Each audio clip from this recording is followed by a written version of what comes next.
Here's a place where all of us can be safe. Our stories of transformation can be safe, and all the things we want to research are safe here. This is Safe Space with Cheyenne. I'm really excited you're here, and I hope you stick around for a while, because I've got a lot to show you before I leave Earth. I love you guys. Hello, all of my Safe Space friends. I hope you're having a wonderful day, and thank you again for joining us for another episode, because today I have Jonathan Royle. He is a world-renowned hypnotist on a list of things that we're going to get into, from hypnotherapy, NLP, stage hypnosis, mind control, mentalism, I think is what it's called. But first he's going to come on and tell us a little bit of his story, how he got into it, and then he's going to give us some wonderful tips with how to transform our own mind. So welcome in, Jonathan. Thank you so much for joining us today. Thanks for inviting me on, Shy. It's going to be a bit of a weird one. I'll warn viewers and listeners in advance. Some of it, because you want me to kind of say how I got into this, I'll just say up front that some of it sounds batshit crazy, and some of it sounds stranger than fiction, which is why part of the reason I put together a website where there's nothing for sale. It's not one of these that are trying to get your email address, nothing like that. It's purely informational, where there is photographic evidence, video evidence, and links to third-party websites like government websites to back up the truth and reality of what, or no doubt, all the things that will get covered in the next hour, 2 hours, whatever. And that's located at magicalguru.co.uk. That's magicalguru.co.uk. I mention that up front because, well, I was born on a circus to start with, and that, when I tell people that, they go, "You what?" You can see the embarrassing photographs of me on that website when I started performing at the age of 3 and a bit as Flap the Clown, the youngest circus clown certainly in England and Europe, may have been in the world at the time, back in 1978, but it's not the youngest in the world now because that record's well and truly been smashed since. But yeah, I was born in 1975. Parents travelling with the circus. At the age of 3 and a bit, I made my stage debut as Flap the Clown. And my dad was a circus clown under the name Tizzy the Clown, but also he did a yogi fakir. That's Fakir, fakir. I didn't swear. Fakir act, which is laying on beds of nails, going up ladders of daggers, fire eating, dancing on broken glass, that weird kind of yogi fakir type of stuff.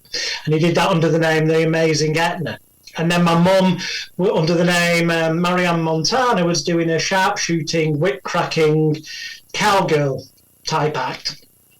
And that's what I was born into. That was my perceived normality when I was really young. But it's somewhat bizarre and weird to people who are not. It's like anything. What seems normal to me, or was normal to me, can be odd to outsiders in the same way as what seems normal to you might seem odd to me. And perception is a key thing that will probably run through the things that we talk about today, because perception shape our state of mind and also shape our beliefs and the way we react to every situation in life. So that's where I was born. And how I started out performing. But my mum didn't come from a show business background, and she wanted me to have a normal, and for listeners, I'm doing the old speech marks in the air thing, because what is normal? Mm-hmm. Again, it's a perception thing. But what she perceived to be normal upbringing would mean getting a house and me going to one school rather than travelling town to town with the circus. So by the time I was 6,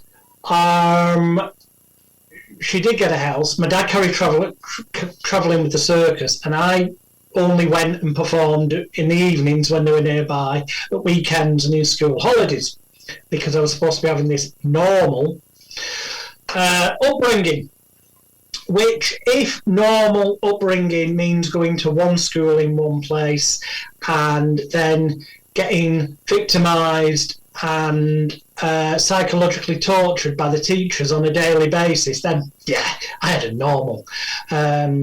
Because that when I stopped travelling all the time and went to the school, I was still appearing in the media and stuff. And you can see those cuttings at that website I mentioned before. There was one when I was 6 in the Daily Mirror newspaper in England, and the headline was Alex, which is my birth name, but I'm better known as Jonathan Royle now. Alex the Circus 6 hit, and it showed me as Flap the Clown with the silly wig, big red nose and all that. But it also made mention of the fact that, you know, I earned money doing this, and I think the teachers found out that on a kind of pro rata basis, hourly rate as it were, I was getting paid more than them, and ignored the fact that I wasn't working as many hours as them, and just jealousy, whatever, got into it. All I know is they made my life a living hell, and that was the start of the journey towards hypnosis and all the mind stuff, because by the time I was, it took until I was nearly 8 for me to be able to convince my mum to get me to go to a different school, because in the village where we were at that time, there was only one school, and she didn't have a vehicle of her own for travelling. But I was like, my life's a living bloody hell.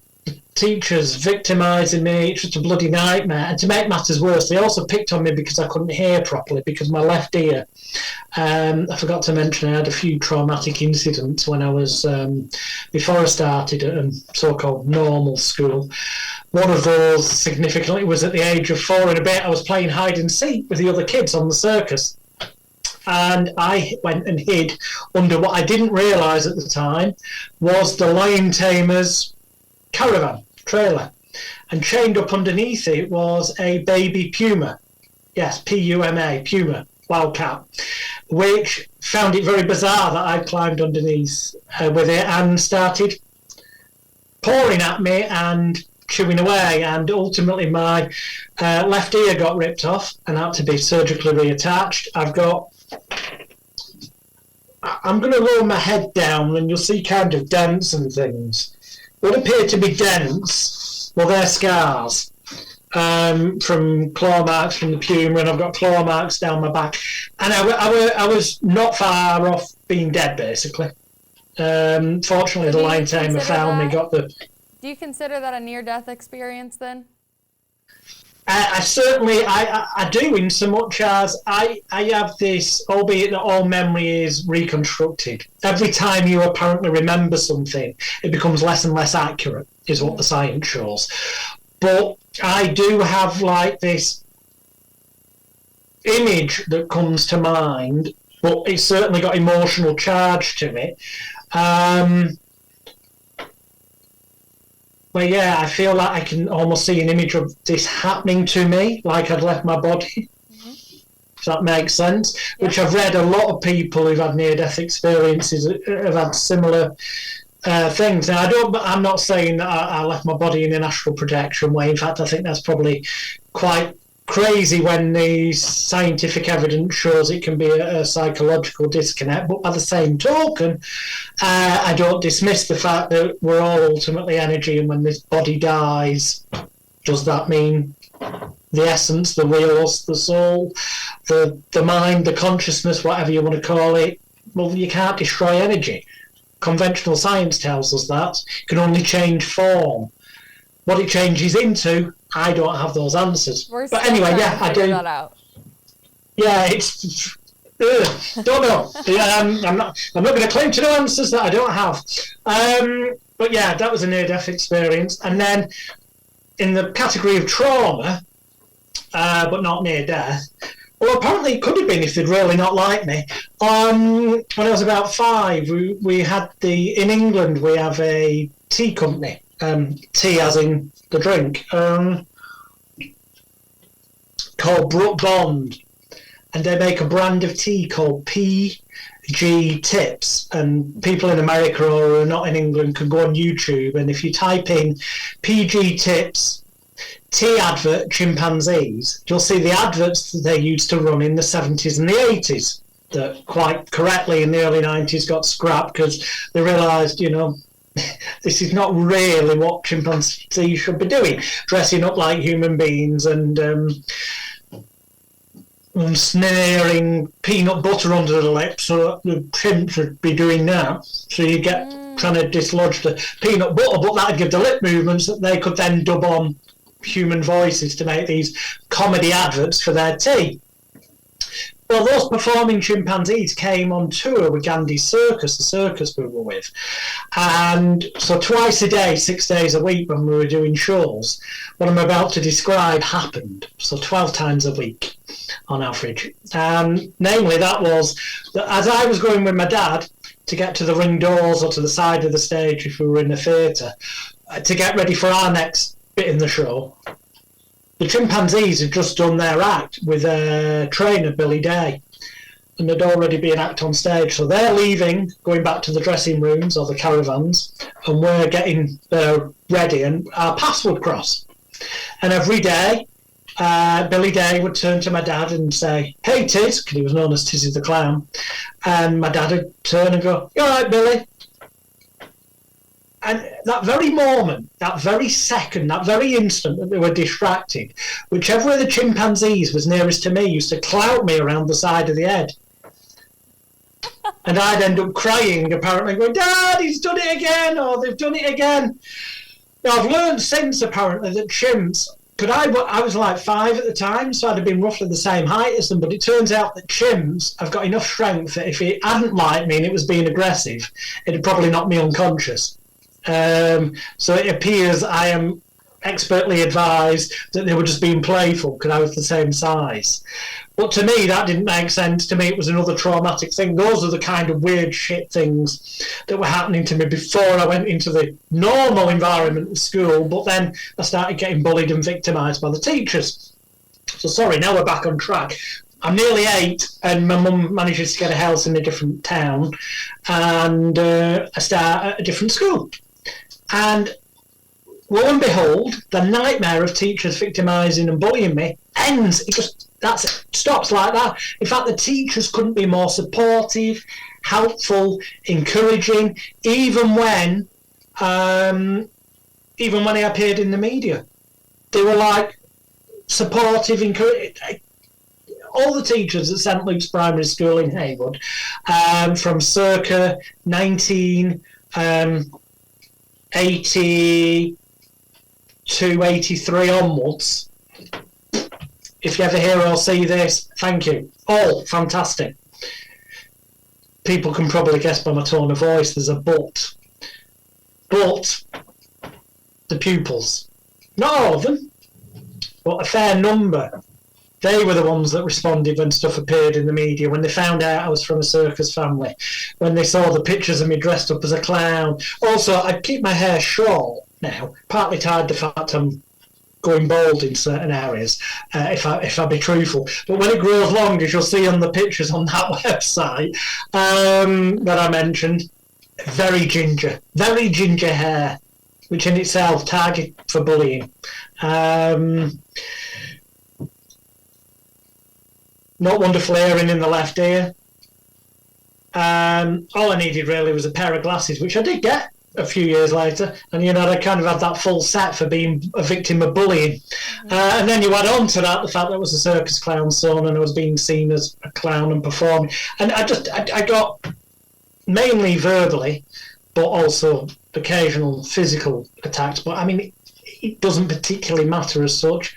Whoever said sticks and stones will break my bones, but names will never hurt me was obviously talking complete and utter bullshit, as anyone watching or listening who's experienced such will already know. What did that do to your mental health at such a young age? It was try not to swear. I will use the word shit rather a lot later because my book's called Shitnosis.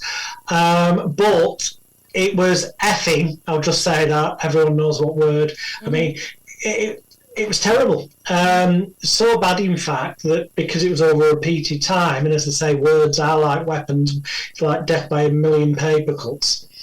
By the time I was around 11, in that region, don't hold me down, please, if somebody backtracks and works out. It was just before, the one bit I remember clearly is it's just as we were getting to the final couple of months of being at what they call primary school in England, and just about to start what we call secondary school here. So yeah, I was around 11 and a half. Around that, anyway. It got so bad that I basically one day decided in winter time, which is like in America you call it fall, when it gets darker quicker, to go and lie down in the middle of the busiest main road in Haywood, figuring that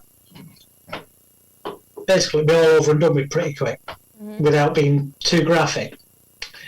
And I waited for this traffic gap in the traffic so I could get into the road. And I got into the road, lay down, and no traffic came on, which was a bit odd, because this was a road that was always known to be a monumental nightmare to cross. And it seemed like forever. Now, you see, since this, which I'll go back to in a second, I've discovered from personal experience that time is a perceptual thing. It's a construct. Because, for example, you can bump into a friend you've not seen for many years, and you go, hey, shall we grab a coffee? And you go for a coffee. The next thing you do, you look at your watch, and you realise like 90 minutes has gone by, but it feels like you've only been there 5 or 10 minutes.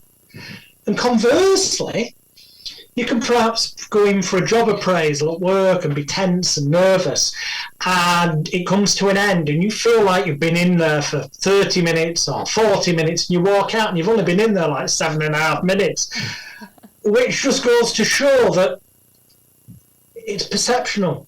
It's a lot to do with the mind. So I genuinely and honestly can't tell you how long I was actually laid down there.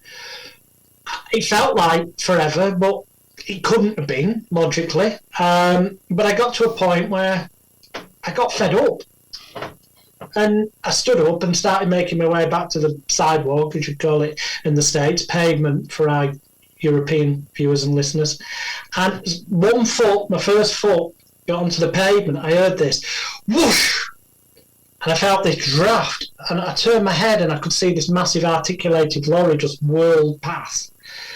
I just missed it by getting onto the pavement, and then there was vans, cars, more lorries, and it was the main road that I always knew it to be. Mm-hmm. And in that moment, I shit myself, which becomes even more relevant when we get to my book later. It's one of the inspirations to it being called Shitnosis. But there was also a moment of clarity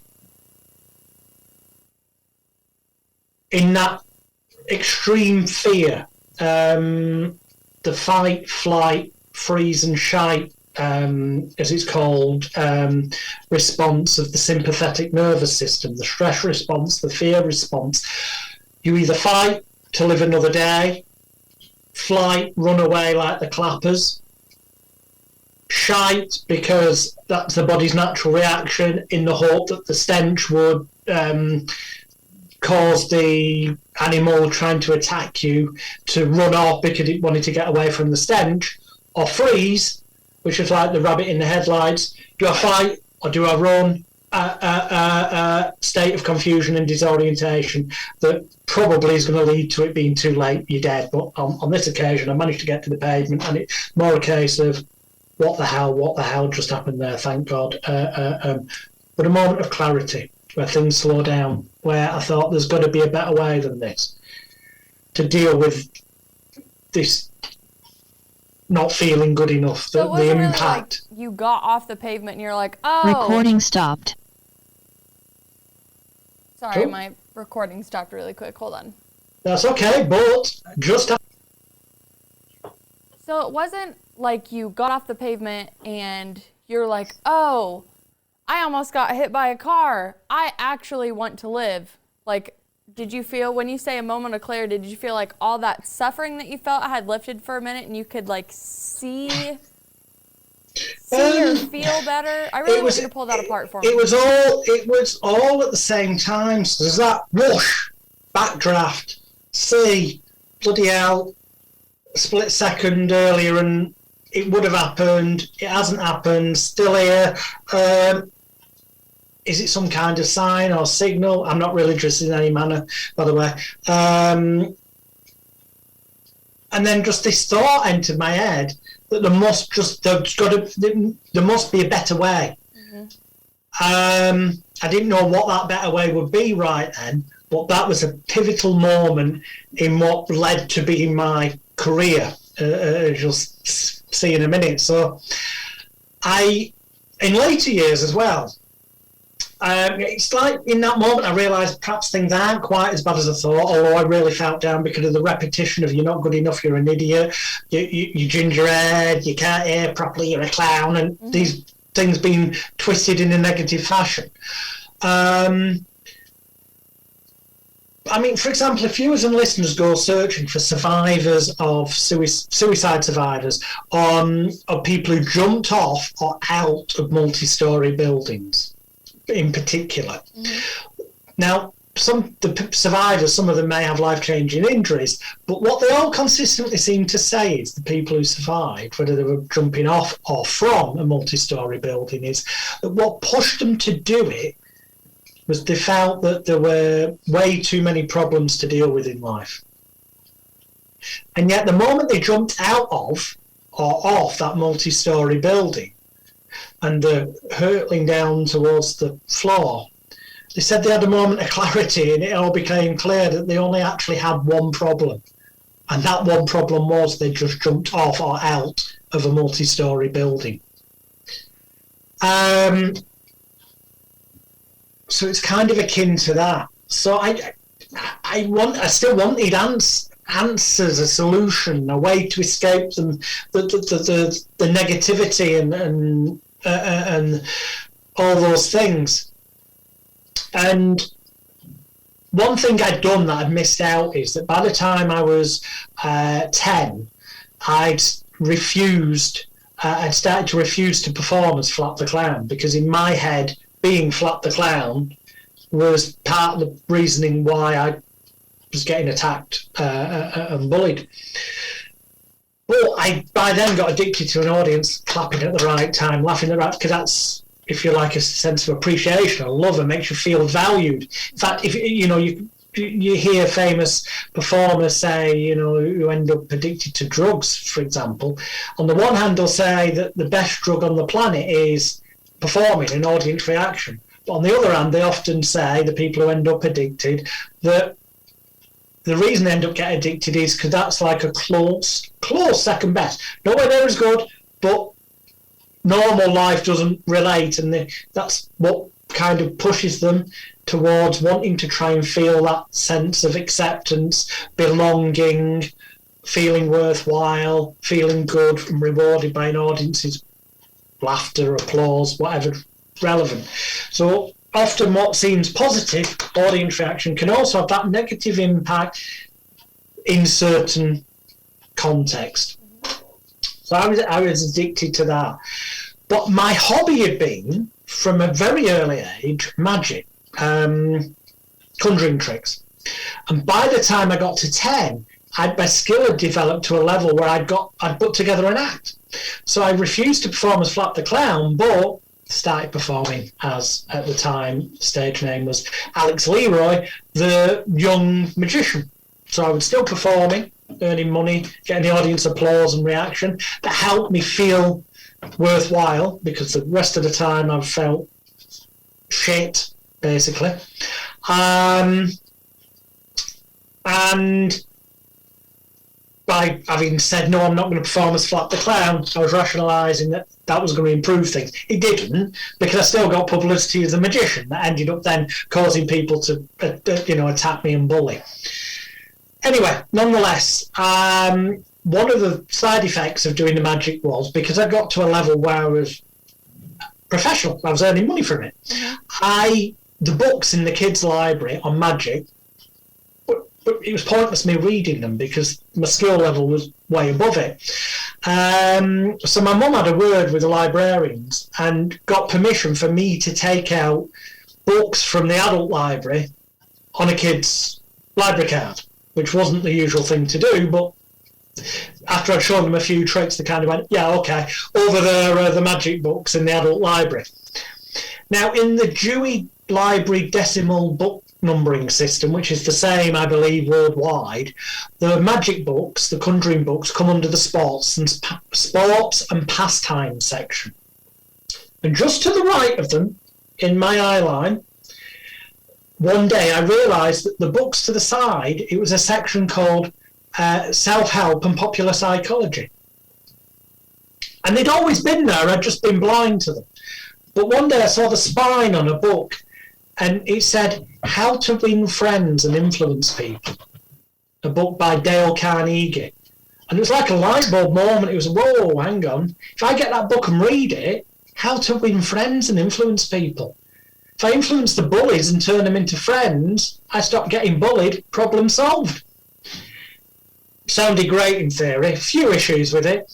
The contents of the book, whilst many of them are fantastic for anyone thinking about buying it, for an adult, using them with common sense in an adult world and in an adult environment with other adults, they don't quite work as well for a 12-year-old trying to use them on other 12-year-olds. In fact, if truth be known, if anything, it made matters worse. However, on the bright side, I discovered this new section of the library with these books that claim to help you help yourself and develop yourself personally and such. And eventually, I got a book out called The Power of Autosuggestion by a French guy, no longer with us. He was around in the 1800s, I believe, off the top of my head. A guy called Émile Coué. But he's most famous. People might not have heard of him, but they've probably heard of the positive self-affirmation that he coined of day by day, in every way, I'm getting better and better. Or day by day, in every way, I'm feeling better and better. And this is so many decades, hundreds of years ago, that he came up with this.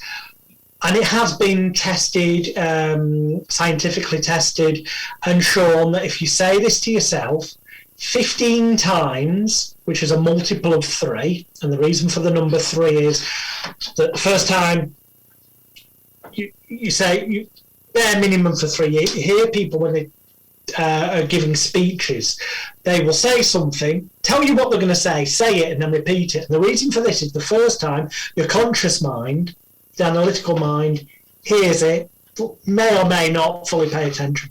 The second time, the critical faculty analytical area, or executive function of the brain, as it's also known, is hearing it a second time and goes, oh, I'm fed up of this, and kind of might go for a coffee break, metaphorically. Meaning that the third time, this can go directly into your unconscious, subconscious mind, the imagination area, what I call the personal neck-top computer, and it can take root as a suggestion or a positive affirmation or command. Hence, everything's either in 3 or multiples of 3. But specifically, 15 times is what Émile Coué said. I suppose it was for maximum impact. That when you woke up first thing in the morning and you're not fully awake yet, you've opened your eyes and you're still a bit like, oh, it's what they call the hypnopompic state. Well, that's when the critical faculty, analytical area, executive function hasn't fully woken up yet. It's like the nightclub doorman of the mind, as I also call it, hasn't started work for the day. So those positive affirmations could go directly into your neck-top computer.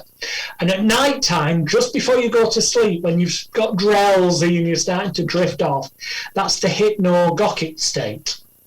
And again, that's the time that the nightclub doorman of the mind's kind of finished the work for the day, isn't paying attention. So that's the time you can get suggestions in. Now, knowing that's good when you want to program yourself positively. But being aware of that's also important, because you start drifting off and you're watching, and you've got television news channel on, say. In that transitional period, any stories about fear and negativity that might be playing in the background as you drift off to sleep, there's no safety guard there. They go in, which instills fear and negativity into your desktop computer, and although you won't consciously be aware of it the next day, can have a negative effect on the way you react to things. So it's also something to be aware of to protect yourself as well. Anyway, I started doing this process day by day. In every way, I'm feeling better and better, becoming better and better. And it wasn't a miraculous thing. It's not like waving a magic wand. But I did feel a bit better. I think it helped in terms of resilience. And, well, I'm still here. Mm-hmm.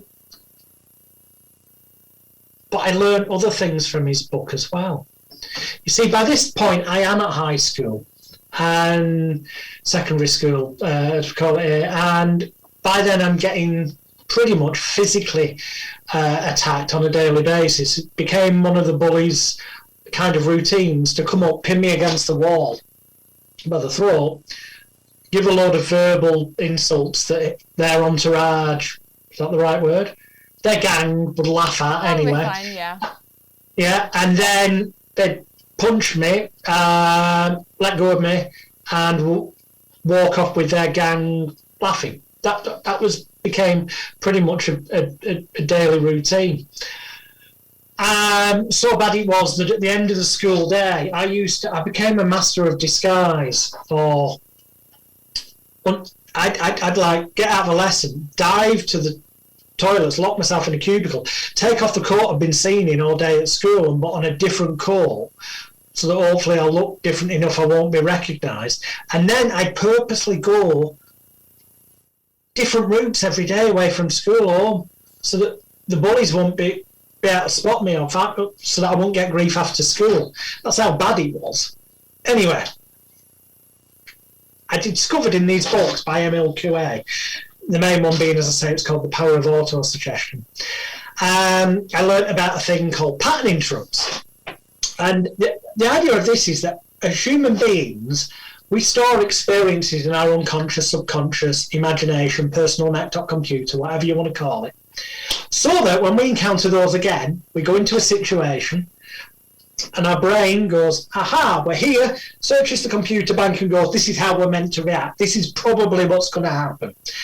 That's generally speaking what occurs. So, for example, if you go into a room, I know there's some countries in the world where this isn't the case because there's different cultures, but in England, America, and most of Europe, the bare minimum, if somebody places their arm out like that with a hand out, stretched, your natural instinct is your computer banks go, they want to shake hands, and you will put your hand out, hands will connect, hello, nice to meet you.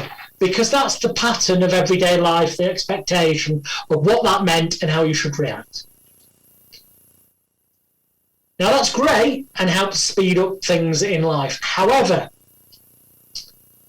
MLQA revealed that if you interrupt the pattern of someone's thought so that it doesn't happen the way they expect it to, it causes a sense of disorientation and confusion in them.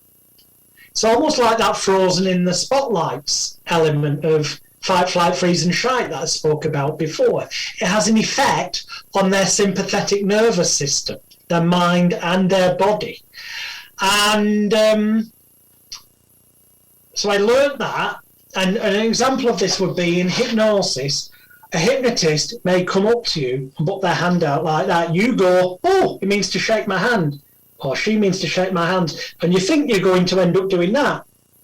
But instead, if I was to then suddenly come in and grab your wrist, turn your hand, bring it towards your face, as I say, as your hand comes towards your face, your eyes close down and you go to sleep, and some other magic words that go with that, because you would instantly go, I don't know what's going on here, this doesn't fit the pattern that's in the computer bank, that state of confusion and disorientation would kick in. That will bypass the critical faculty, analytical area, executive function, nightclub, doorman of the mind, who'd go, I don't know what's going on, I'm out of here, type of thing. So that then the hypnotist command of sleep, or whatever, can go directly into your unconscious, subconscious imagination, desktop computer, like a program into a computer, causing the reaction of you becoming, for example, hypnotized. So I learned that in the book, the theory of it, and then there was also, I talked about the fact that you get more of what you focus on in life. So what it's termed in NLP as what resists persists. So if people think they're doing a good thing when they kind of say affirmations to themselves that day by day, I am no longer poor, I'm getting richer. No. What's going to happen there is that you are entertaining the idea that you are still poor. And because you're focused on that, it's more likely that that will continue rather than changing. Far better would be, day by day, in every way, I am continuing to become richer and richer. Now that is both specific and focused on becoming richer, but in a way that's credible, because your critical faculty, analytical area, executive function, nightclub bouncer of the mind analyses stuff, as does your conscious. If you were to say day by day, I'm getting, I'm richer and richer, I'm a multimillionaire now, your mind goes, that isn't true, and won't let it in. And because you can then never get the computer programmed to allow you to become rich, you will not become rich. However, saying that day by day, in every way, you're becoming and continuing to become richer and richer is saying that a process has started. So it's entertaining the idea that there may not be masses of evidence of it yet, but it's started and it's continuing. So then your mind will accept that because it's not massively unbelievable. And also it will look for the area of your brain called the reticular activating system. This is the area that means that if you buy a brand new yellow car, you've never seen one, you think you bought this, and then you go out, you're driving in it, and suddenly you keep seeing loads of people in the same type of yellow car. Because it's become more personal and relevant to you and important. So your mind starts looking for it. Well, in the same way, it will start looking for evidence that you are becoming richer and that this process has begun and is continuing. Whether that's finding 10 cents on the floor, so you're 10 cents richer. Whether that's getting a compliment off somebody for a job well done, which enriches you metaphorically. It will find things that confirm it in a positive fashion, thus making it become a self-fulfilling prophecy. So I learned that. And then also there's the fact of things that appear as though you're saying you're going to do something can actually have inbuilt negative suggestions. So what I mean by that is the word try is the perfect example. If you say to somebody, I'm having a party next week on Wednesday, why don't you come along? If they say to you, I'll try and get there, I can guarantee you that 90% of the time they won't show up. Because if they truly had an intention of coming or enough of a commitment to really endeavour to do what they could to get there, they wouldn't say try. They may not be consciously aware they're doing this, but that's the truth of the matter. Because the word try has an inbuilt suggestion that it won't happen. It can also work the other way out as an inbuilt suggestion. Stage hypnotist, I'll give you this example. When I'm doing a stage hypnosis show, I get people to put their hands together, the fingers of the left hand against the back of the right hand, the fingers of the right hand against the back of the left hand, palms pressed tightly together, thumbs down on top, and squeezing their hands tightly together and imagining in their mind's eye that the hands are locking, gluing, welding, cementing, bolting together. And I go through a whole verbal process, and then at the end I'll say, now just prove to yourself that your hands have locked together and just try to separate your hands. And that word try implies there's the possibility they won't be able to open their hands, which therefore makes it more likely that they get the reality that they can't. In Star Wars, the film, Luke Skywalker is training with Master Yoda, and he's trying to hit this thing that's flying around in the air, and Yoda says, what are you doing? And he says, I'm trying. And Master Yoda says, do or do not. There is no try. In other words, you've got to do it or don't do it. Because trying, it's more likely to go in the negative angle long term. So I woke up with all these things combined. And I don't know, they just kind of meshed together in my head. And I guess it's because I had nothing to lose. And I'm fast approaching 13, probably by this time. And I thought, sod it. I'm going to get hit anyway, so let's try something. And yeah, I know I just said try, implying it might not work, but at that moment in time, it was in my head, let's try it, I've got nothing to lose. So I went into school, and when the school bully, break time, came up to me, as that the very moment their hand started coming towards me, I started to say, oh, don't waste everyone's time. What are you wasting everyone's time for? And they just connected with my neck, and I carried on. Forget all your verbal nonsense. Why don't you just bloody hit me if you're going to do it? Go on, try and hit me. Try and hit me now. Go on, do it. What I was banking on here was that the word try would imply they wouldn't be able to. Sensory overload, I was hoping, would occur through the confusion and disorientation of the pattern interrupt of this didn't fit the normal daily pattern. So hopefully they were going to the freeze bit of fight, flight, freeze and shite that I spoke about before. Hopefully this would have an effect on their sympathetic nervous system that would make them feel inside. And lo and behold, suddenly, for people who are viewing, it was like their eyes suddenly went. And I thought, and they were silent, and I was like, something's happening in their head. And there was silence for, it seemed like forever again, but it probably only a matter of 5-10 seconds. And then suddenly they let go of me. Started walking off, turned to their gang and said, follow me, fellas, and then turned to me and said, you're a effing nut job, you are. Don't effing come near me ever again. Well, I had no intentions of doing that, did I? And lo and behold, that was the day I learned that words, on the one hand, can be like weapons, but on the other, they can actually heal and alter situations and reactions with life-changing consequences. And life-changing, get a new set of teeth. The life-changing consequences of that were that the bullying from that person stopped. And generally speaking, it stopped overall, but obviously there were times that weren't school-related later in life where people, just natural jealousy of seeing me in the media. But by then I'd learned to deal with them better because my sense of self and self-identity had been, by that time, thank God, healed and repaired, which is the next stage of this. So to kind of sum up the point of up to leaving school, because the one final bit I've missed out there is that once I'd learnt these things, I'd learnt the power of words can change things. Almost by synchronicity, I saw an advertisement in a thing called the Exchange of magazine in the business opportunities section, and it said, train to become a diploma-bearing clinical hypnotherapist and entertain people as a comedy stage hypnotist.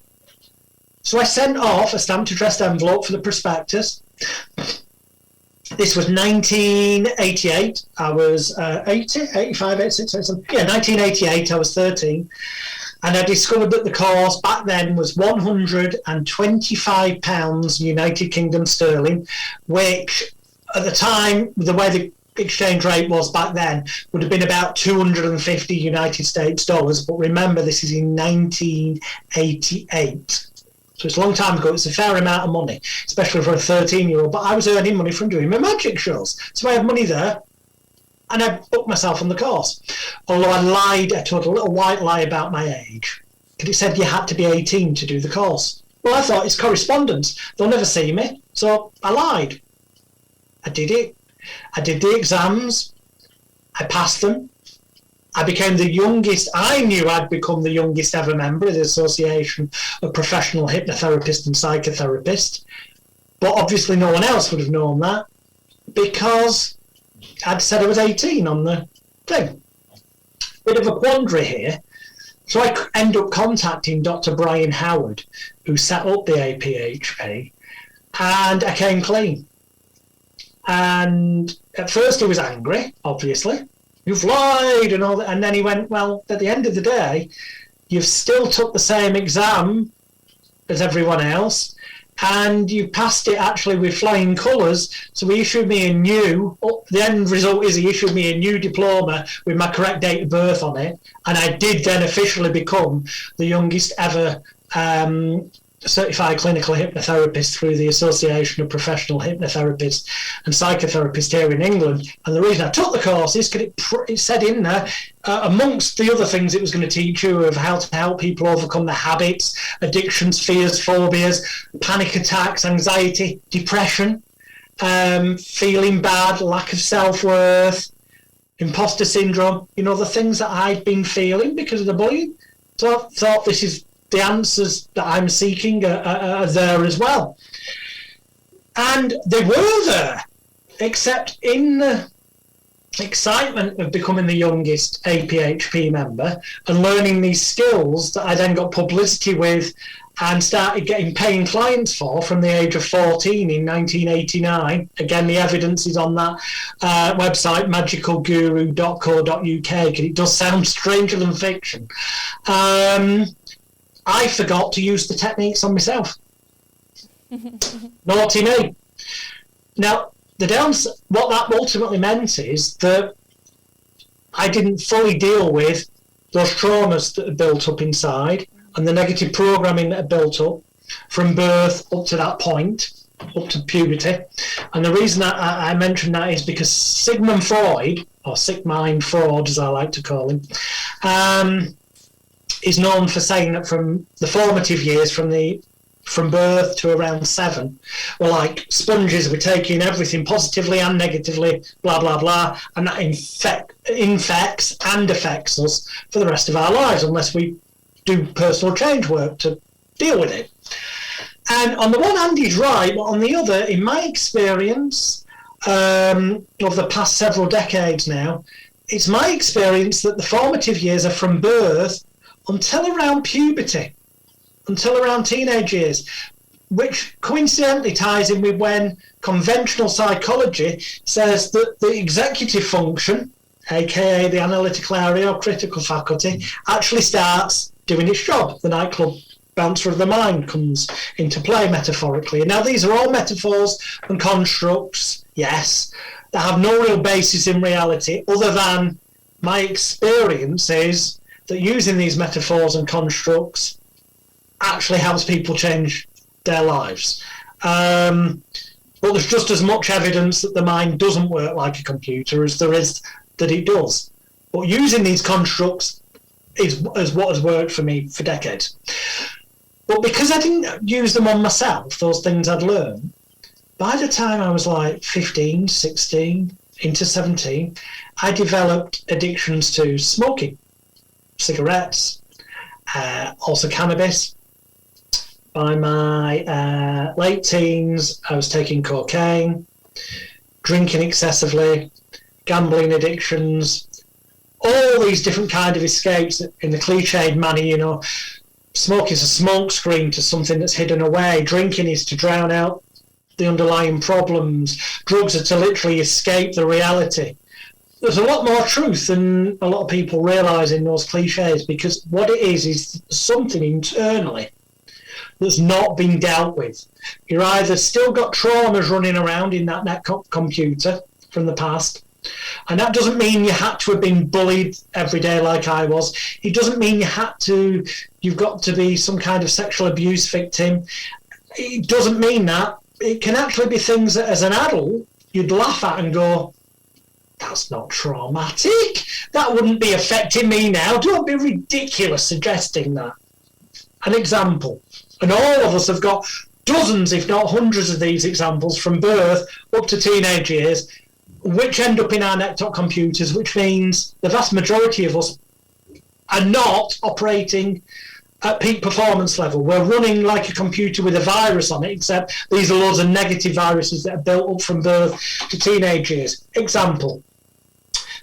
If I was to say to most people that because when you were young, I know this is hypothetical, I'm not saying it did happen to you, but when you were young, you were at a party when you were 3 years old and you ended up playing with this red balloon, and an adult walked past, accidentally knocked you, you fell onto the balloon, it burst, you ended up crying, that now as an adult could be running in your personal laptop computer as a severe what I call a mini trauma, that would actually be having a negative impact on your life as an adult now, that could be contributing to you having a habit or an addiction, a fear or phobia or anxiety or panic attacks or depression.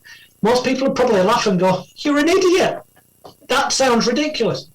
However, if I get you to look at it a bit differently, you see, as a 3-year-old, we don't know the difference between that we imagine and create or reality.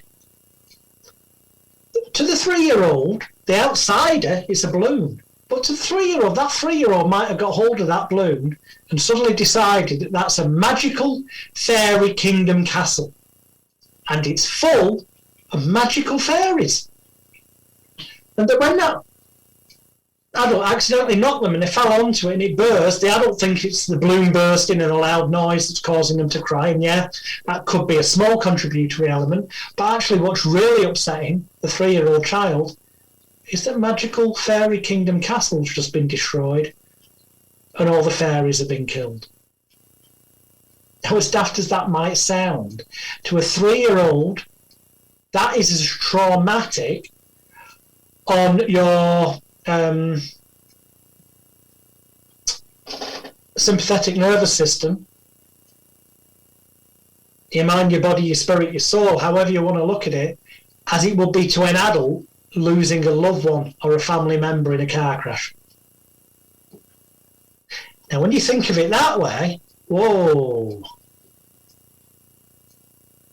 and realise that we've had dozens, if not hundreds, of what I call mini traumas from birth up to the teenage years before the nightclub doorman comes on who can stop shit getting in most of the time, then you start to realise that we're all pretty much walking around with our heads full of shit, metaphorically, full of negative shit that we're not even consciously aware of, that has wounded our metaphorical inner child, that has put viruses onto our metaphorical laptop computer that need dealing with. Because if they're not, to try and get attention of the conscious mind of the adult, they would make things manifest somehow by making you either turn to smoking, drinking, taking drugs, an addiction somewhere, or not feeling wonderful about yourself, so you feel inferior, or by making you feel so stressed you have anxiety or panic attacks, or making you feel down so that you are stuck in the past in depression. It can manifest in so many different ways, but it's actually a cry for help, kind of metaphorically, from your wounded inner child wanting to be healed and released, and the computer wanting the negative viruses wiped off and some antivirus software for the brain installing so that you can start as the perfect you with all the potential. And I didn't do that straight away when I'd learnt these things. I was too busy helping other people and earning money from it, and then wasting that money by drinking, smoking, ridiculous. And then one day I woke up, I was probably about 18 going on 19, thereabouts, give or take a few months. And I suddenly thought, whoa. I'm doing really well here, appearing on TV, on the radio, in the newspapers, magazines, treating celebrity clients, all the stuff that sounds like, wow. Again, I refer you to that website for the evidence that I'm not talking shit. And I thought, but I've got more month left at the end of the money than I've got money left at the end of the month because of all these, the habits, addictions. And I thought, that's it. Don't buy any more cocaine. Don't buy any more cannabis. Have the odd drink to loosen yourself up, but don't get to the point that you basically wake up the next day and can't remember the previous day. And I made a conscious decision. But a conscious decision isn't enough, because if consciously you decide that, for example, you're going to stop smoking, some people successfully do. But generally it's only for a matter of weeks or months or a few years, and then something happens and they relapse. And the reason for that is they've not healed the wounded inner child, and they've not got rid of the negative programs that were running and installed mental antivirus software for the brain. Or, if they don't relapse, symptom substitution will happen because the underlying things haven't been dealt with. So they'll manifest, someone who used to smoke might stop and never touch another cigarette. Excellent. But because of these negative things running at the back, they might end up eating more, or they might end up biting the fingernail. Symptom substitution, it's called. To avoid that, you've got to heal the wounded inner child and delete the negative stuff and install the metaphoric antivirus software for the brain. Because otherwise, if you just consciously try and do it, as Emil Coué said in his books, when the human will or conscious mind and the imagination, the subconscious, are in conflict, the imagination, whatever's running on that computer, will ultimately always win. So with that in mind, I knew that I needed to use these techniques on myself, and I did. And the long story cut short from there is, it worked. In the way it would have worked if I'd have, it's ridiculous, if I'd have just, when I passed the course, when I was 14, healed the wounded inner child and dealt with the reprogramming, which is something, it's not something you just do once, by the way, because it's like with antivirus software on your computer. You have to, whether it's monthly, every fortnight, you'll get an alert, update available. And, because new viruses come out for the computer, so they have to have new patches, add-ons to the antivirus software. So it is with everyday life. Unexpected things occur. So you need to constantly be feeding yourself positivity. Anyway, I did that. So I'd overcome those things. Hurrah. But it's still something I have to use these techniques. I still have to do stuff now because it's an ongoing thing. And I realised then over the decades that have followed that the key to every problem on the planet that any human being's got, well, it can be simplified as you've got to heal the wounded inner child and remove the negative programs and install positive mental antivirus software. But there's one other key thing that needs to be done for long-term sustainable becoming the best possible you. And that is, I realised that every human being, whether they're consciously aware of it or not, is at some point currently what I refer to as being, and I'm looking down ever so slightly just to find the page to show it on camera, is emotionally or psychologically, generally both, as the chapter in my book says, are you emotionally constipated? Yeah, you may have guessed in my book, Shitnosis, How Can You Get Over the Shit in Your Life and Get Your Shit Together, incorporating the fuck that system, fully unconscious conditioning, knowledge therapy, honouring absolute transformation. There are a lot of shit metaphors. Well, I prefer to say the good metaphors, but the good metaphors about shit. And people are emotionally constipated. And the reason for this is because of what's gone on from birth to the teenage years.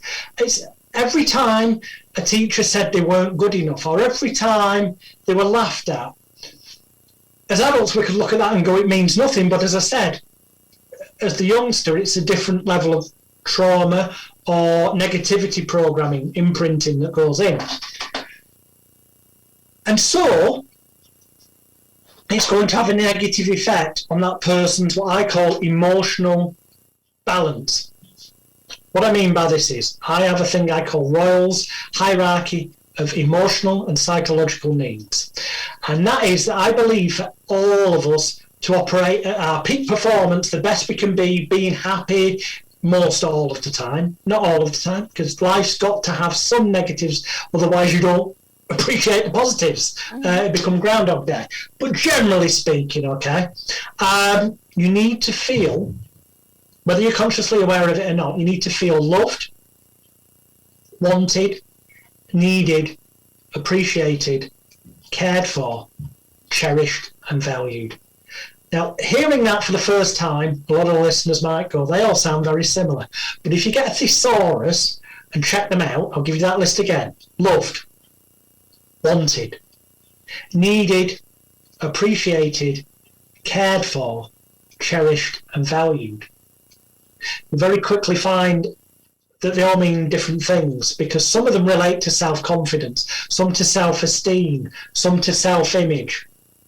They're all different areas. So you see, to be a perfect, I use that term loosely, because that's again a perceptual thing. Everyone's idea of perfect is different. Everyone's idea of normal is different. Whatever's right for you is right for you. Stop competing with other people. It's about being the best possible you. Just compete with yourself to be a better version of yourself tomorrow than you are today, and things will become a whole lot easier in various areas of life.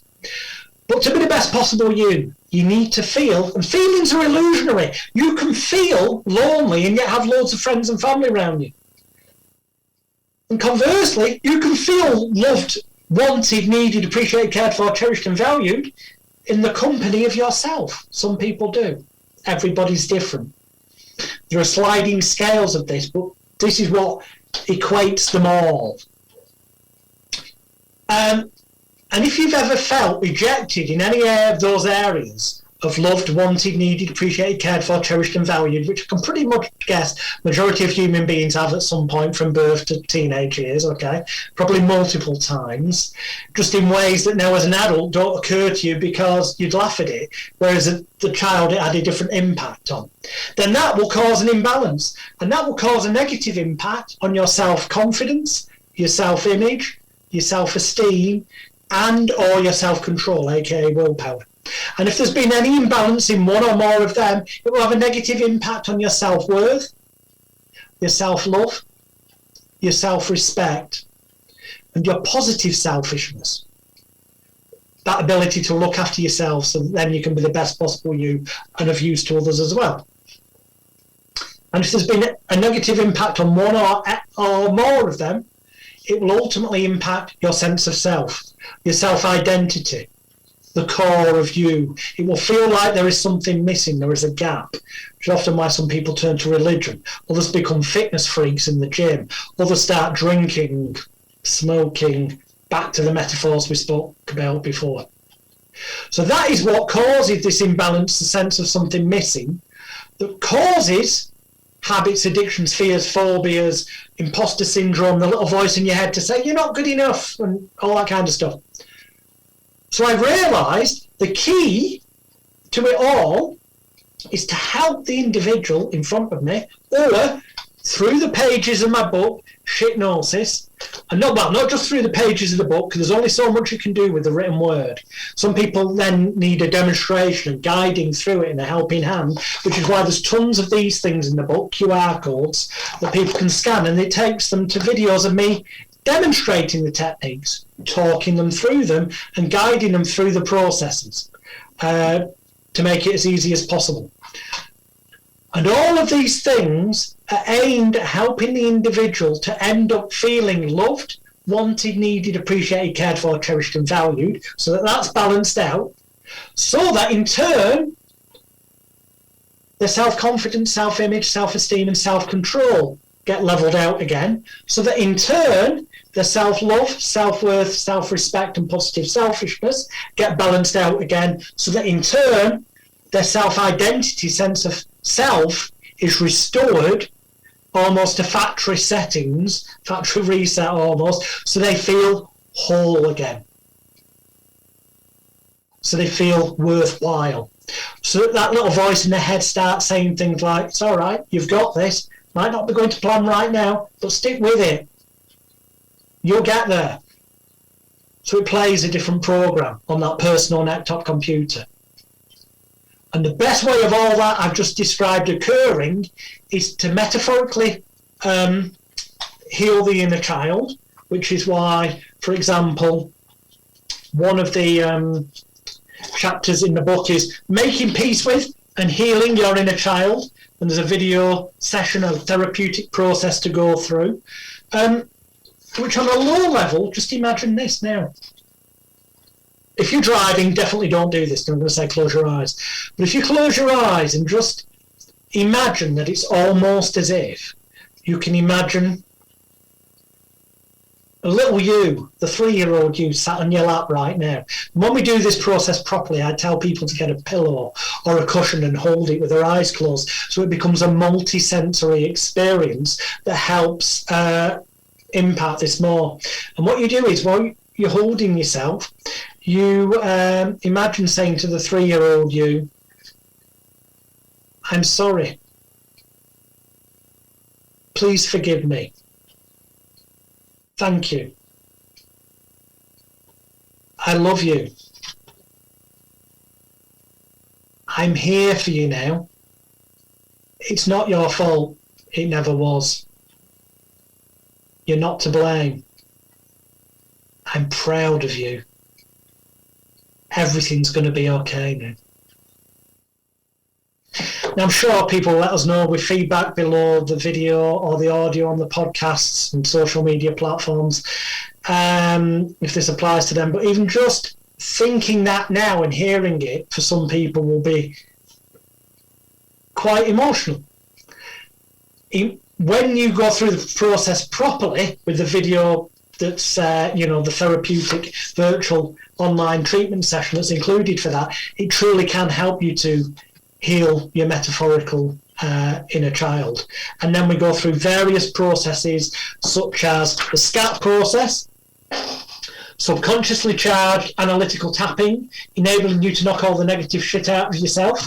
You may have heard of things like emotional freedom technique, thought field therapy, where you tap certain meridian energy points, and also use positive self-affirmations. Well, this is my version, SCAT, subconsciously charged analytical tapping, that does what it says on the tin. It enables you to gently, lightly, in a non-damaging fashion, knock all the negative shit out of yourself, overcome panic attacks, leave stress and depression behind. And that's it. This book ultimately is what I've used from 1989 when I passed that course to help other people, and what I used on myself eventually, what an idiot, to deal with those things myself. And I still use them to this day. If a family member passes away or a friend, and unfortunately in the past few years that's happened way too many times with the pandemic, I'm not some supercomputer that's programmed to not be negatively affected by that. No, that's not what I'm talking about. But I have a level of resilience because of the way I put the positive programs in, but then I still need to top that up and use techniques such as those that are in the book so that my life wouldn't fall apart and I wouldn't become an emotional wreck. But there's nothing wrong with going through a grieving process in that example. There's nothing wrong with sometimes feeling down. In fact, you have to appreciate the ups as well in life. So I'm not here saying that this is a book that's going to make you function like a computer. Hell no, and neither would you want that. But it will help you deal with things a damn sight better than perhaps you have done previously up to this point. And that's become such a long-winded answer, but along the way, hopefully I've answered a lot of other things as well. Well, I love how much you've broken it down, because the intention of the show is really to get people to have a definition for things that they've never heard or not heard. So I can imagine myself driving along listening to this and being very appreciative of how much you break down with the definition and examples. But if you're driving along, you don't close your eyes. Yeah, don't close your eyes, for sure. No. And we will not be doing any hypnosis techniques on this episode in case you are driving. Exactly. But you have studied so many different types of hypnotherapy. One I know that I actually learned as suggestive selling in the service industry was forms, minor forms of NLP. And it's, how am I trying to say? NLP is in suggestive selling, but it's in descriptive words.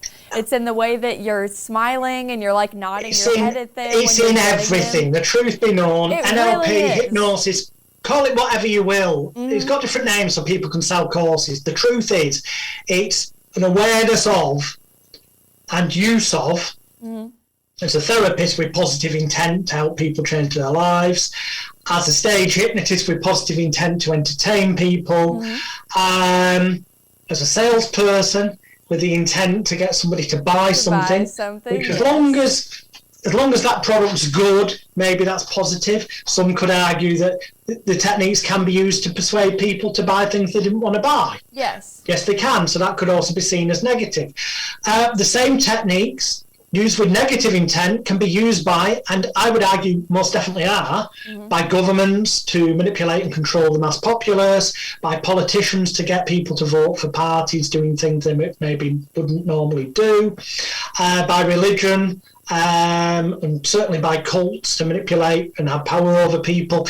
It's used in all areas of life. It's just the use of emotional and psychological manipulation and persuasion through the clever structure of words and psychological principles, and also through non-verbal suggestions as well, through body language or facial expressions and whatnot.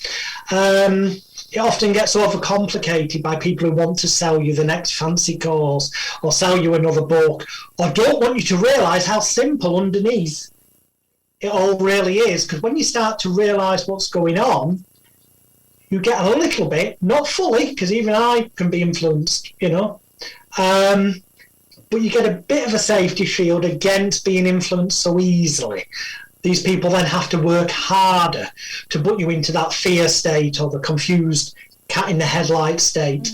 That's why you read so much negative news or see so much negativity on the news, because in the news there's an old saying, if it bleeds, it leads, meaning the more horrific, nightmarish or painful or negative the story is, the more airtime or print space it gets, because that puts the mass populace into that state of confusion and disorientation, which is akin and similar to the theta state of trance, which makes them more easily manipulated, controlled and persuaded to do things or not to do things, as the case may be, by the powers that be that run the world, which is something that actually I cover in my documentary I made in 2019, just before the pandemic, a documentary called Extreme Danger, Extreme Hypnosis, subtitled It's Time for the Sleepwalking Zombies to Wake Up. Now, that was originally available on Amazon Prime Video and Vimeo On Demand. And then the pandemic hit the world, and I sat down and spoke with the producer and director of the film, Richard Willett, who now works for Iconic, the online television alternative news and media channel set up by David Icke, the truth researcher, and his sons Jamie Icke and Gareth Icke.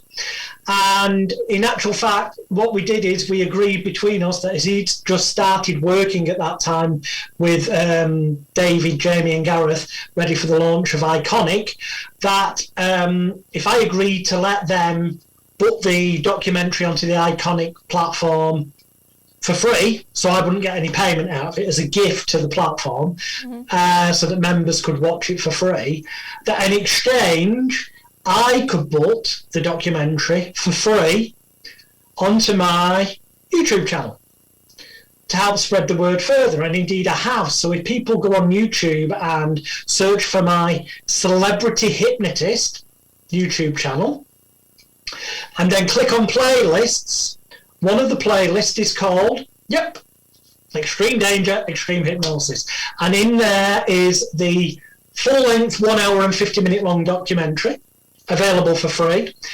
And in that documentary, we cover politics, religion, the indoctrination system, or as some call it, the education system, social media, all areas of life, and show you how from birth, from the cradle to the grave, the powers that be use emotional and psychological manipulation and suggestion, some call it hypnosis, to manipulate, control and persuade people into doing things they want you to do and into not doing things they don't want you to do.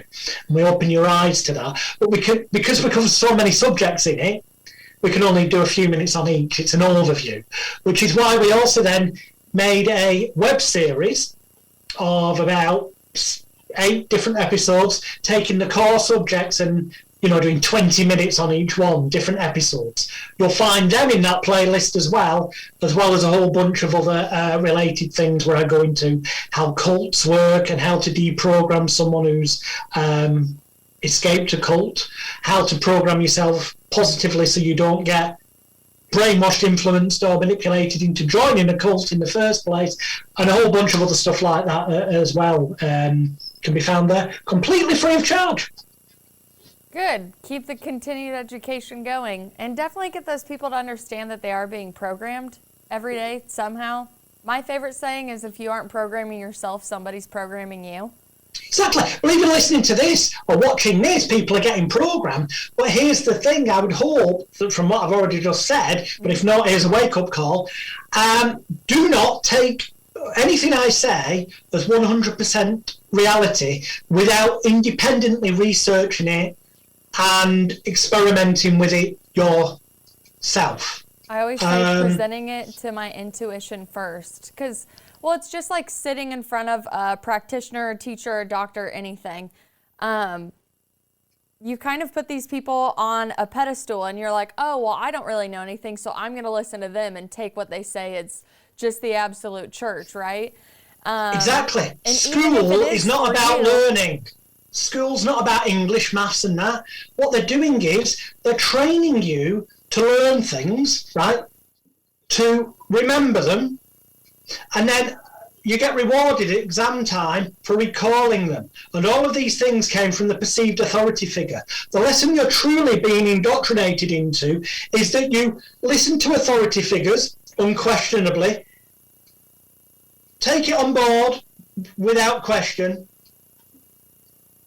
recall it and repeat it on demand without question, and then you get rewarded. And if you do anything other than that, you get a red cross, you fail the exam, and that's what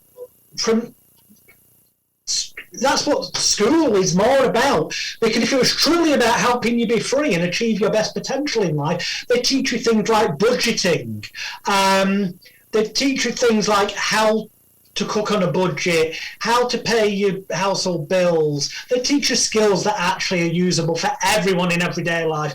That's not what they want, unless you're part of the elite who end up in the, paid for, fee-paying private schools where, what a surprise, you find most politicians in England that achieve any level of like Prime Minister note all tend to have gone to places like Eton,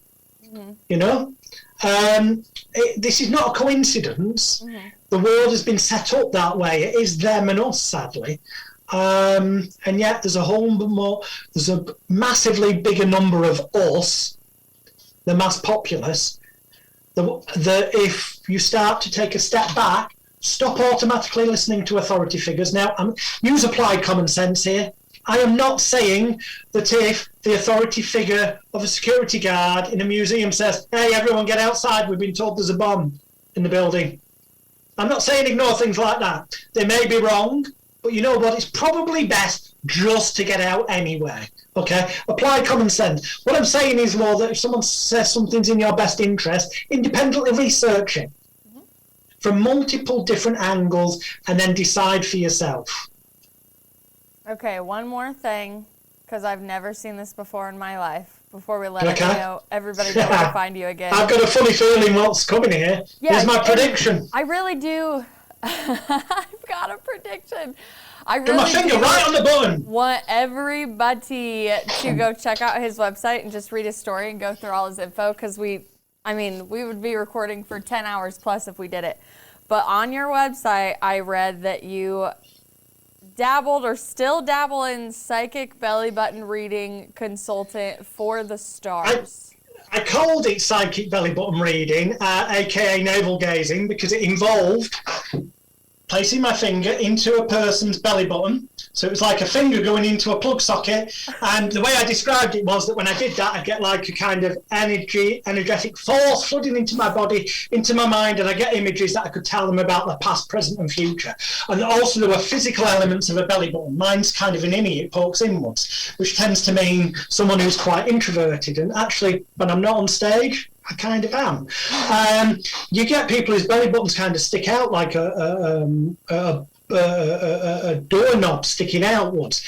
And that tends to indicate someone who's more extroverted. You get people with dents in their belly button, and if they're pointed upwards, they tend to be headstrong. If they've got a horizontal line in the belly button, they tend to be down to earth. Call a spade a spade. Now, these are things that turned out to be somewhat uncannily accurate when I was doing these belly button readings for celebrities, for the national newspapers and on television shows around the world. People can see clips of them if you go having a hunt on my Celebrity Hypnotist YouTube channel, or if you go to magicalguru.com. So at the start, I said all the evidence was on Magical Guru, magicalguru.co.uk, of the stuff that's batshit crazy. But if you change the .co.uk to .com, you'll get a different website, and there's a button that says psychic belly button reading. And that explains the background. You'll see videos, you can have a laugh. The truth is, it's nonsense. It's something I made up to prove that one of the many things I did when I became Britain's biggest ever media prankster, probably Europe's biggest media prankster, in the early to late 90s, quite a time period, and I used different names and disguises to prove that the newspapers, magazines, and even TV and radio shows worldwide, truth and reality are the last of their priorities. They're on about making a profit, selling newspapers or getting viewers. That is more important to them than truth and reality. And the proof of that is, if any of them had actually turned around and categorically said, is this nonsense? I would have said, yeah, it is, but nobody ever asked that question. And there were other crazy stunts I pulled with the media, like claiming to be addicted to Quavers crisps, saying that I collected snails and my girlfriend was going to leave me unless I got rid of them. You can see video footage of that. That was on a comedy show in England years ago. I did the most bizarre, zaniest things that any right-minded journalist interested in truth should have asked certain questions, and then I'd have gone, yeah, it's bullshit. Or they'd have done a bit of investigation themselves, and they found out it was nonsense. But instead, I ended up appearing on television shows, radio shows, in newspapers and magazines around the world, hundreds and hundreds of times with different names, disguises, and crazy batshit stories. Leading up to, in 1998, I'd heard rumours that a British journalist for one of Rupert Murdoch, that world-famous media mogul, for one of Rupert Murdoch's publications called The News of the World, which people may be aware of worldwide because it famously shut down a number of years ago after it was found guilty of hacking the voicemail messages of murdered schoolgirl Millie Dowler. Oh my gosh. Yeah, this is a big, massive backstory, which we don't have time to discuss. So I'll refer people to what they can discover more in a minute. Mm-hmm.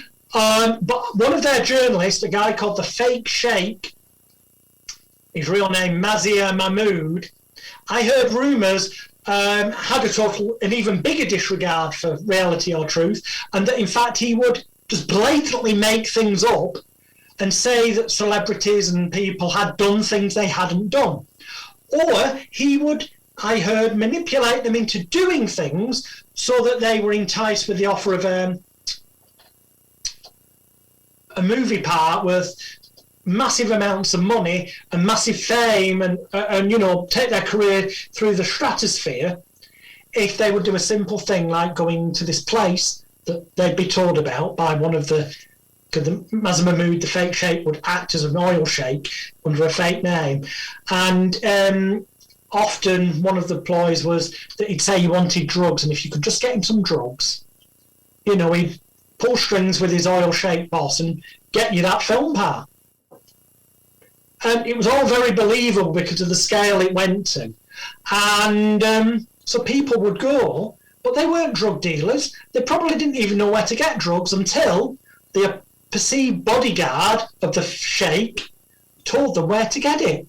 And it's turned out in recent years, the evidence is the person that they were told to get it off was often employed by them. So they were actually the drug dealers. So, yeah, supplying the money to the person to go and pick it up. But on camera, they say the camera never lies, but what was on film and edited to be out of context made the person look guilty, made them look like they were some kind of drug dealer when they weren't. And they ended up, some people, getting prison sentences. Oh. Fortunately, those people are now appealing them and evidence has come to light.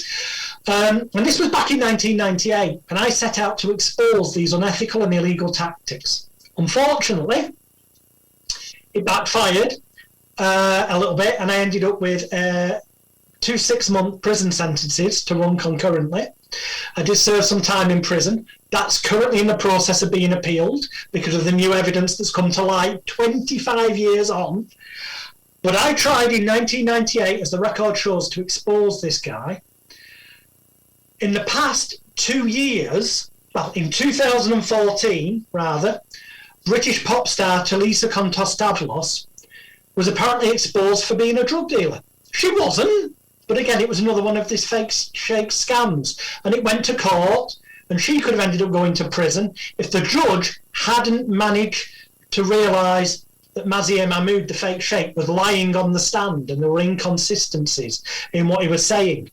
And he but stay on proceedings. The case collapsed. Talisa was quite rightly declared innocent and free to go.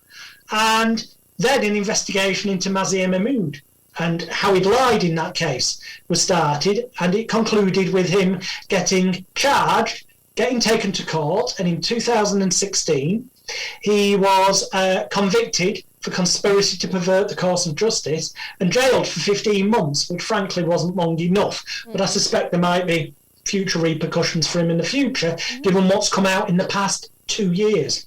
Because in the past 2 years, it's come to my attention, thanks to witness statements that I've kindly been given in my quest to get my convictions overturned, that he used to drug people's drinks at these meetings with a date rape style drug to make them more suggestible, amenable, and easily influenced. No. I've got a witness statement of the person who used to work with him, which people can see that proof of that statement at circusofthemind.net. I've set up a web page devoted to my past 25 years work, gathering all the evidence against Mazia Mahmood, the fake sheikh, and how there's been a gross miscarriage of justice in dozens of people being jailed wrongly that never should have been, whose cases are currently, they're fighting for justice. And also in the past couple of years, I've discovered, which I didn't know previously, that he was regularly using unlawful information gathering techniques, including phone hacking, tapping people's landlines to find out what they were thinking so we'd know how to manipulate them more. In my case, that's relevant because it means that the first time I ever met him, when I thought I was going in to expose him, he actually knew that I knew who he was. And any journalist whose real aim was truth and honesty would have walked away right there and then. But instead they continued to put pressure on behind the scenes and manipulate things to the point where when they supplied some money, I did actually end up going to the place that the bodyguard character and other associates behind the scene had told me I could acquire 1,000 counterfeit pound coins from for £400 sterling. And I wasn't thinking straight, and I thought it was just because I was under stress and I wanted this story to appear so then I could go to a rival paper and expose, because I was secret recording as well, expose the truth. That the truth was this is what they printed. There's a massive difference here. Look, this is what they do. They lie, distort, and manipulate things. I also, in that moment, split moment, when I made that weird decision to go and pick up these counterfeit coins from a place I'd been told where to get them by one of his staff, using money that they supplied up front, otherwise it couldn't have happened, thought to myself, well, they're going to the fake sheikh, Mazia Mahmood, the news they will get them, then they'll give them to the police, so they're never going to go into public circulation. I also figured as I could prove that I'd been secretly recording, that there was a public interest journalism defence for me, that I was going to go to another paper. Fortunately, when it came down to it, although the judge agreed with everything I said, in so much as you can see at circusofthemind.net, he in court, when sentencing me, said, I agree, you knew who Mazia Mahmood was, and your intention was not criminal. But I'm not allowing that to be an excuse for collecting and delivering the counterfeit coins, hence you get in prison. Which everyone said at the time was harsh. The police said it to me. Lots of people were surprised. Now, years on, we've come to realise that Mazen Mahmood bragged about having bent police officers in his pocket, having contacts in the CPS. Was there corruption going on? Well, the evidence seems to suggest heavily yes, as you can see at circusofthemind.net, because in the past couple of years, not only has evidence come out that Mahmood was tapping landlines, hacking phones, drugging people's drinks, but also documents have come to light in the High Court of England during the phone hacking cases that are going on.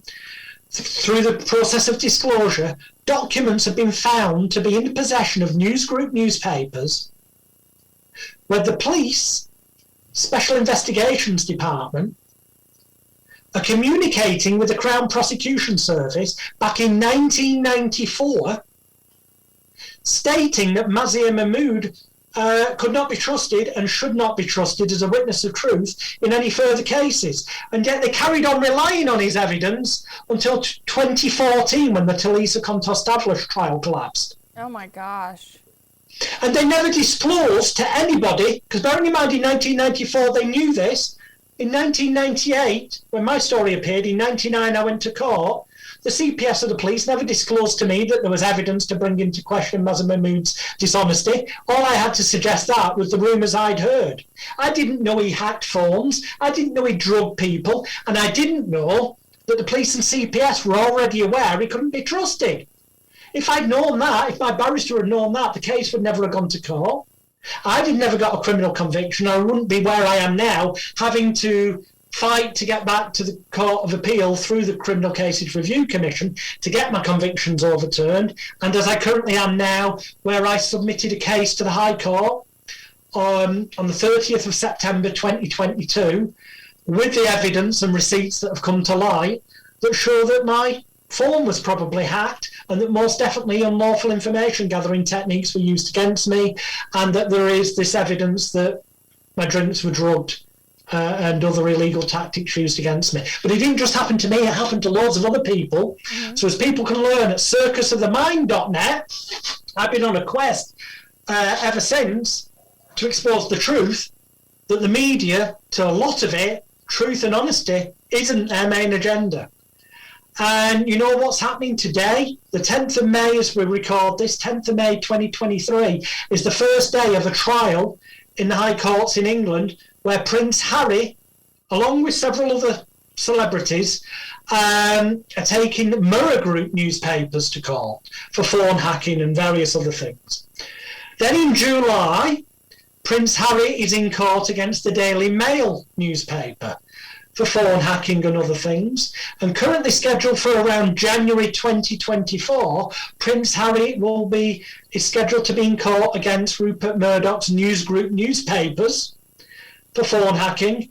And famously, as you'll learn about circusofthemind.net, News Group once engaged the services of Mazen Mahmood, the fake sheikh, to try and perpetrate a drug sting that failed, but they tried to perpetrate a drug sting against Prince Harry. The can of worms is very deep. The reason the media, generally a lot of them, are slagging off Meghan and Harry is because, well, you've got News Group newspapers, Rupert Murdoch, you've got Daily Mail, which is Associated Press, off the top of my head, I think. I might have that wrong. Check for yourself. Yes, Daily Mail. In fact, you know what? Because I just want to clarify very clearly, do not think Associated Press, I think that's a news agency. Daily Mail is owned by... Daily Mail and General Trust is a British multinational media company. Owner Harnsworth Family, Viscount Rothermere through Rothermere Continuation Limited. So forget anything about Associated Press. They're innocent.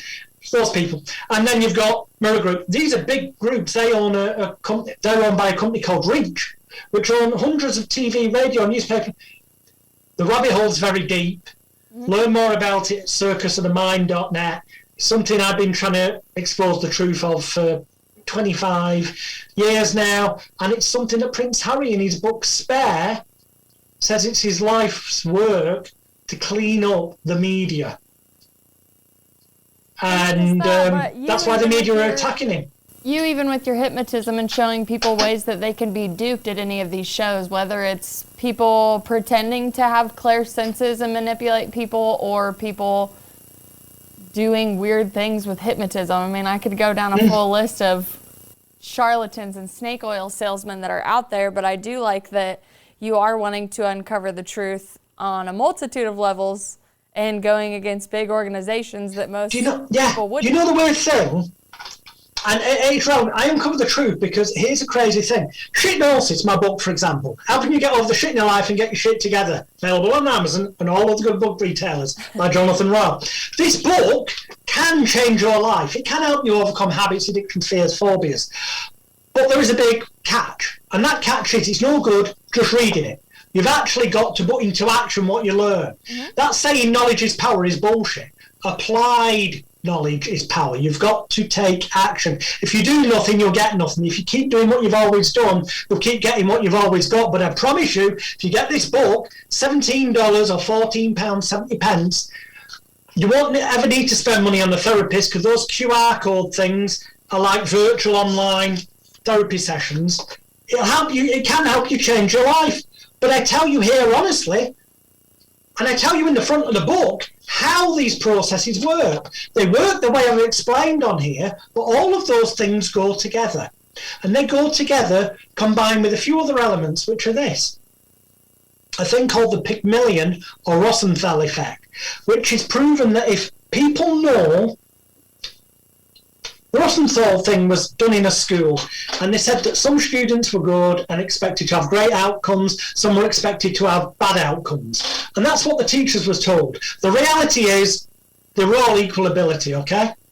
But because the teacher believed that this group of people would do badly and this group would do well, they transmitted their intent and beliefs on a non-verbal and verbal level to those groups in that manner, and it became a self-fulfilling prophecy through the intention they pushed out, that the group they've been told was likely going to do bad did, and the group that they said would do well did.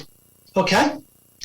Well, it's the same with therapy. If your therapist transmits to you the fact that this important seeming ritualistic process is going to work for you, and you pick up on that, it is more likely to work for you.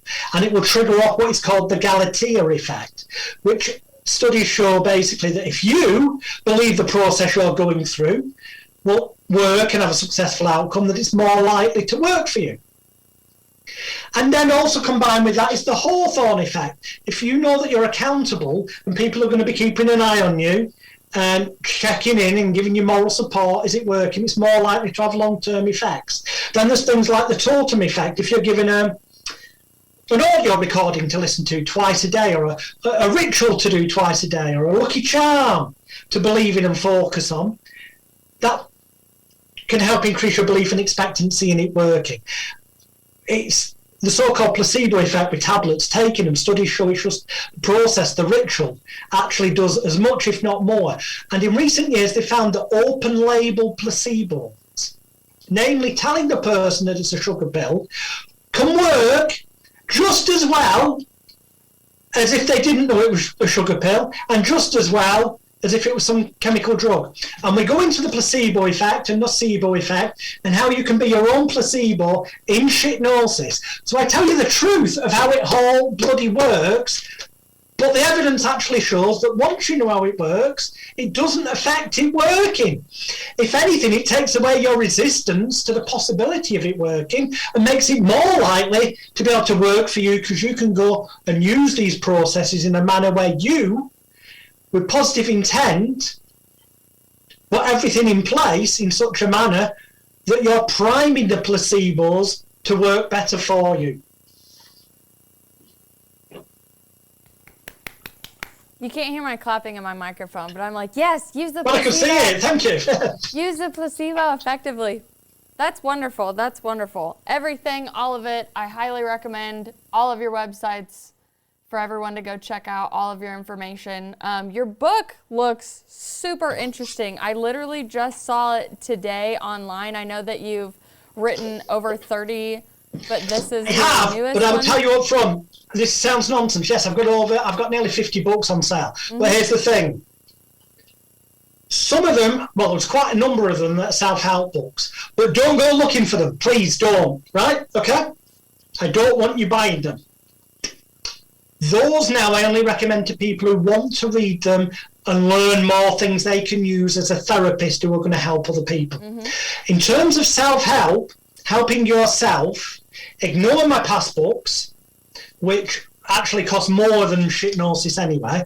Don't buy them, because this is the latest, this is the up-to-date, this is the final word, this is the best I've ever produced. There won't be any more, there's no upsell. So if you get Shitnosis, you personally, to transform your life, do not need the other self-help books that I've got out. If you're a therapist watching this, Law, who wants to learn other techniques to use with your clients, then by all means go ahead. But for the majority of people, no, the only one to buy is this one. Well, I'm excited. I want to get it on my order list for sure. So I'll be able to put the link below for everybody that is interested in getting your shit together. And if anybody has any questions, they can also reach out to you through your website, through Facebook. Exactly. You'll find me on my handle. My daughter tells me is the term for it. Yes. On all social media platforms except YouTube, where it's Celebrity Hypnotist. Okay. But everywhere else, it's at Royal Hypnotist, which is ROYLEHYPNOTIST, at Royal Hypnotist, everywhere except YouTube, where it's Celebrity Hypnotist. Well, I will track down all of your handles across all of the various platforms and link them below in the description, because that's my favorite part. If I'm listening to a guest and I want to get you'll find them dead easy. They're all listed at the top of my website, magicalguru.com. All of the links, LinkedIn, Twitter. Perfect. All right. Well, I'll get all those links for everybody who wants to know more. There is so much more that we could get into. I know we're about at the 2-hour mark, so let's try something before we end. Okay. One more. Okay. One more, and then we gotta get to the music. I've had this here all the time. We've not set anything up, have we? No. Okay.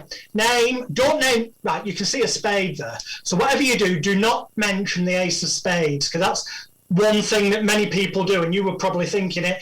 And then the next thing that a lot of people think of is the Queen of Hearts. So we'll not go there. No. Think of something entirely different. Name any playing card. 3 of clubs.